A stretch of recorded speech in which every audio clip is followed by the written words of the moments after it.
Hello, traders. Cousin Vinny coming to you from theclosingprint.com, August the 3rd, 2025.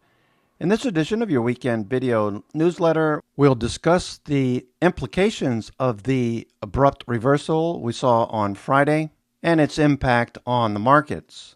With that in mind, we have 3 bullish indicators, 4 neutral and 13 bearish to start the week.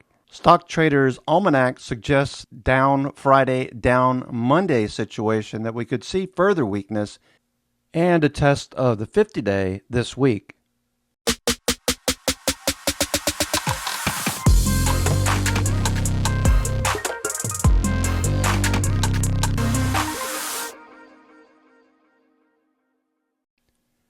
Friday's price action underscored a risk-off tone with the S&P 500 closing lower, just above the 50-day, RSI dropping, volume increasing, MACD and stochastic indicators recycling. The potential for a 50-day test is very high, with the Qs showing a similar result. 2 distribution days, Thursday and Friday. MACD and stochastics lower, with RSI dropping below 50. As small caps tested the 50 and 200-day moving average, note the 50-day is crossing up through the 200-day, so that's a potential short-term bullish signal once we do see a base and a bounce in the short term. RSI is dropping, MACD and stochastics rolled over, and we have 3 distribution days, Wednesday, Thursday, and Friday. Breadth deteriorated with the S&P 500, big caps, mid caps, small caps, and NASDAQ all descending from top to bottom in short order.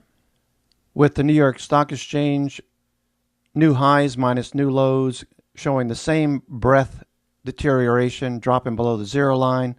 Advanced decline dropped as well. And the New York Stock Exchange gave us 3 red elder sticks. That's telling us to get out of the way, reduce risk, and look for further downside weakness if we start off the week with a red day. Finally, there's VIX pushing back above the 200-day moving average with the potential for a spike this week.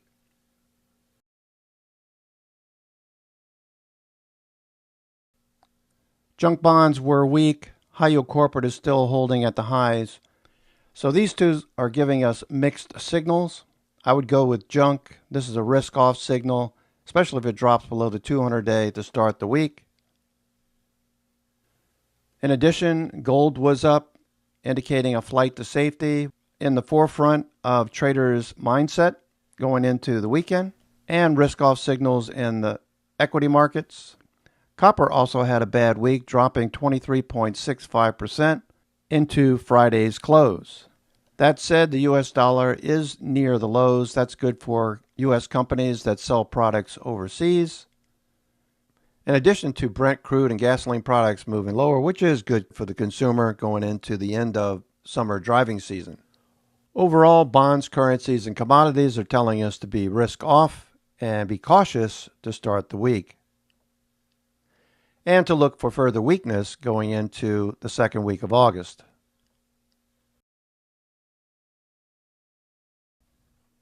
S&P 500 sectors, for the most part, moved below their 20 and 50-day moving averages, with biotechs and semis holding up fairly well. In addition to utilities, all things considered, everything else pretty much pulled back, with the XLY-XLP ratio still bullish but showing signs that it could be turning in the short term.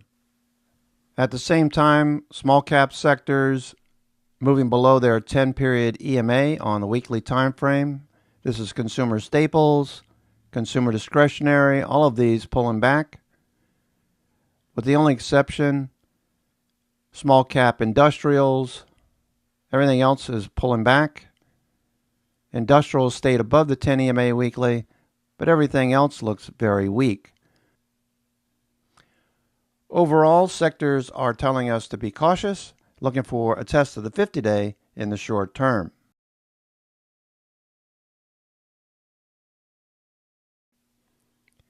We do have a few stocks from the IBD 50 that look like they could follow through this week.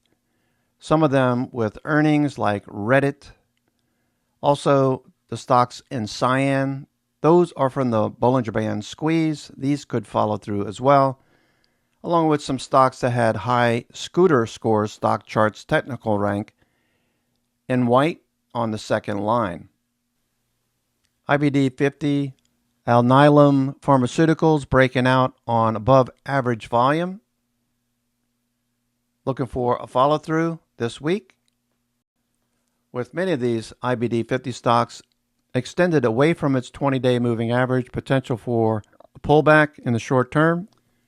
Borg Warner from the Automotive Supply Industry Group, looking strong. Bollinger Bands opening up. Had a beat in recent earnings at the end of July.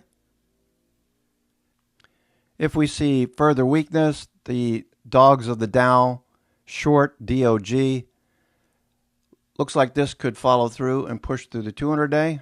Again, if we see weakness in the Dow Industrials this week, this is one alternative to consider for a trade. A lot of pharmaceutical stocks followed through last week. J&J, Crystal Biotech, continuation. Rhythm Pharmaceuticals, nice little channel down to the 21-day moving average. Looking for a bounce this week. MACD and stochastics are set up. Looking for the turn. Rhythm Pharmaceuticals reports earnings this week on Tuesday. Kinexa Pharmaceuticals breaking higher last week. Had recent earnings with triple-digit earnings growth, 483%. Revenue growth, 44%. Beat the expectations. High estimate of 24 cents. This small cap could continue. Watch for some of these small cap pharmaceuticals to follow through this week. Supernus Pharmaceuticals also breaking out of a flat base, back above the 200-day moving average. Reports earnings on Tuesday. Costco showing signs of a reversal, headed back towards the 200-day moving average. Above average volume for the past 2 days, looking for that to follow through. MACD and stochastics turning. Walmart also showing strength last week, trending. Looking for it to break out above 101 in the short term. Volume starting to pick up, RSI rising. MACD crossing upward with stochastics embedded above 80. TJ Maxx also showing some potential for a move back above 130. Finally moving back above the 50-day on Friday. Reddit had earnings on Friday. Watching this one for a potential basing pattern. Volume was well above average. RSI showing muscle. MACD and stochastics moving higher. There is a possibility this follows through on Monday as it moved higher despite the weakness that we saw on Friday. We have a pretty heavy week of earnings. Keep that in mind going into what could be a weak Monday.